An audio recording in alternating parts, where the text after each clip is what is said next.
तरुण पोरग 30-35 वर्षाचं पोरग, 2 मुलाची कुटुंब, आणि तो ट्रॅक्टर जे चालवायला शेतात आला होता, तर शेतातला चिखल करून तो वर येताना वरली झाडाची फांदी त्याच्या ट्रॅक्टरचा चुरा झाला, तो सपला आणि त्या शेतकऱ्याचा आता कुटुंब पाण्यात बसले.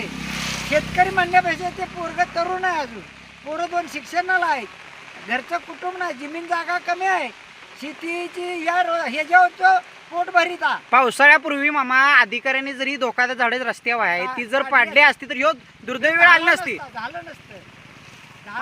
आमदार विनय कोरेंकडे काय मागणी आहे तुमची? विनय कोरेने आता ह्याचा काहीतरी विचार करून ह्या गरिबाला काहीतरी हे करा, मिळवून द्यावं, तिची पोरं कुठेतरी लावावी, तिची पोरांचं शिक्षण चालू आहे.